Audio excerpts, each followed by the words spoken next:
तेरी फाइलों में गांव का मौसम गुलाबी है, ये आंकड़े हैं झूठे, ये दावे किताबी हैं। यही असलियत मोदी सरकार की है। और आज जब हमारा 25वां महाधिवेशन हो रहा है, इस महाधिवेशन के वक्त ये देश बेरोजगारी से, महंगाई से, आर्थिक असमानता से, भूखमरी से, कुपोषण से, बढ़ती हुई गरीबी से और अडानी के एक बड़े स्कैम से जूझ रहा है, जिस पर इस सरकार की चुप्पी बरकरार है। और इसीलिए हमारा जो रेजोल्यूशन है, हमारा जो प्रस्ताव है, वो इस सबको छूता है। मोदी सरकार से बेरोजगारी की बात करो तो कहते हैं पकौड़ा तल लो, पर पकौड़ा तलने वाला तेल आपने 90 से 220 कर दिया और आटे पर भी जीएसटी लगा दिया। पकौड़ा तले तो तले कैसे? महंगाई की बात करो तो इस देश की वित्त मंत्री कहती है मैं तो लहसुन प्याज नहीं खाती, बाकी देश खाता है।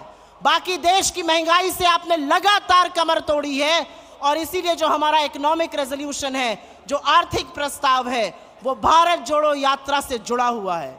जब राहुल जी भारत जोड़ो यात्रा कर रहे थे, जब वो कन्याकुमारी से कश्मीर कबीर 4000 किलोमीटर पैदल चल रहे थे, तो वो अजनबियों को गले लगा रहे थे, वो लोगों के आंसू पोंछ रहे थे, लेकिन वो युवाओं के टूटे हौसले इस देश के बिखरे सपने को भी बटोरने का, जोड़ने का काम कर रहे थे। और वही हमारी रेजोल्यूशन का पार्ट है। हम आर्थिक असमानता कम करने पर प्रतिबद्ध हैं, हम भुखमरी को खत्म करने पर प्रतिबद्ध हैं, हम रोजगार बनाने पर प्रतिबद्ध हैं, हम महंगाई को नियंत्रण में लाने पर प्रतिबद्ध हैं। मैं आपसे पूछती हूं, जो महंगाई की बात करते हैं, प्राइम मिनिस्टर से बात करो या मंत्रियों से बात करो, तो वो ऐसा सच्चाई से पलड़ा झाड़ लेते हैं, उनको महंगाई का आईना दिखाओ तो आंखें मूंद लेते हैं, और प्रधानमंत्री तो मुंह में दही जमा लेते हैं, वही दही जिस पर उन्होंने जीएसटी लगा दिया है। यह देश महंगाई से जूझ रहा है, इस देश की आय कम हुई है, बेरोजगारी ज्यादा, और इसीलिए महंगाई एक बहुत बड़ी भयावह समस्या हमारे सामने बनकर खड़ी है। क्या कुछ किया नहीं जा सकता है महंगाई को लेकर? बहुत कुछ किया जा सकता है। क्या महंगाई खत्म नहीं हो सकती है? क्या पेट्रोल डीजल का दाम नियंत्रण में नहीं आ सकता? आ सकता है। लेकिन यह सरकार मुनाफाखोरी करना चाहती है, ये पैसा बनाना चाहती है, आपकी जेब पर डाका डालना चाहती है, इसलिए महंगाई को खत्म करने का नाम नहीं ले रही। मैं आर्थिक असमानता पर बात करूंगी। 1% देश के पास 40% संसाधन है। 1% देश के पास अगर 40% संसाधन है, तो अडानी जी के महास्कैम के बारे में कौन बात करेगा? एक व्यक्ति जिसको आपने 609 नंबर से दूसरे नंबर पर लाकर विश्व के सबसे अमीर लोगों की सूची में बिठा दिया, आज वो आक्षेपों के घेरे पर हैं। उनके ऊपर गंभीर आरोप है, उनके ऊपर आरोप है स्टॉक मार्केट में हेरा फेरी करने का, उनके ऊपर आरोप है पैसा बनाने का, उनके ऊपर आरोप है बेनामी संपत्ति का।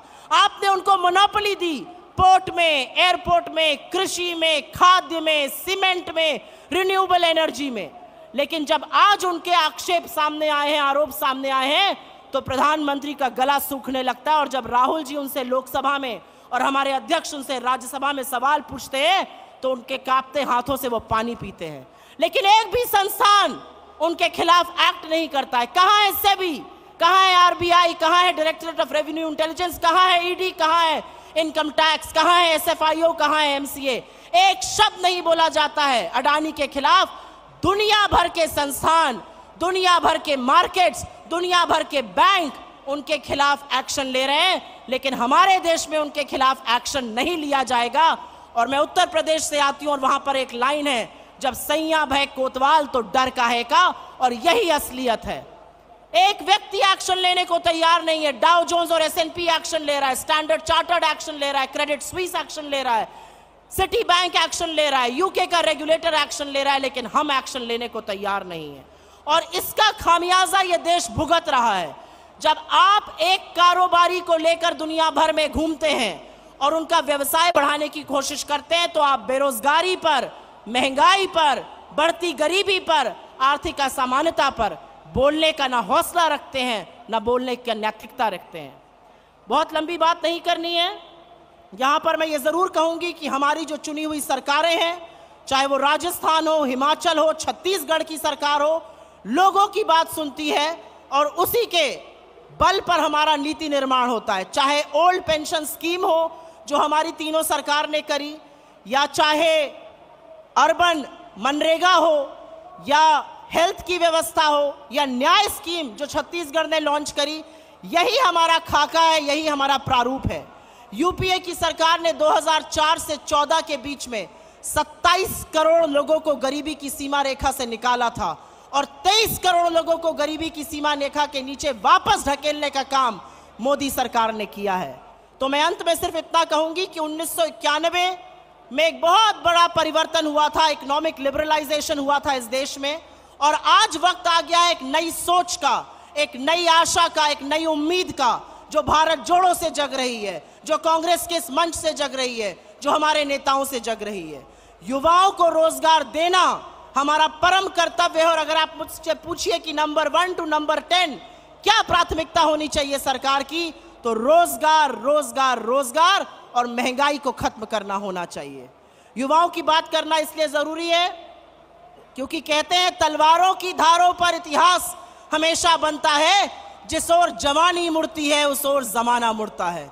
इसीलिए युवाओं की बात करनी जरूरी है, महिलाओं की बात करनी जरूरी है, खेतिहर मजदूर की बात करनी जरूरी है, किसान की बात करनी जरूरी है, और उसी का खाका हमारा इकोनॉमिक रेजोल्यूशन तैयार करता है।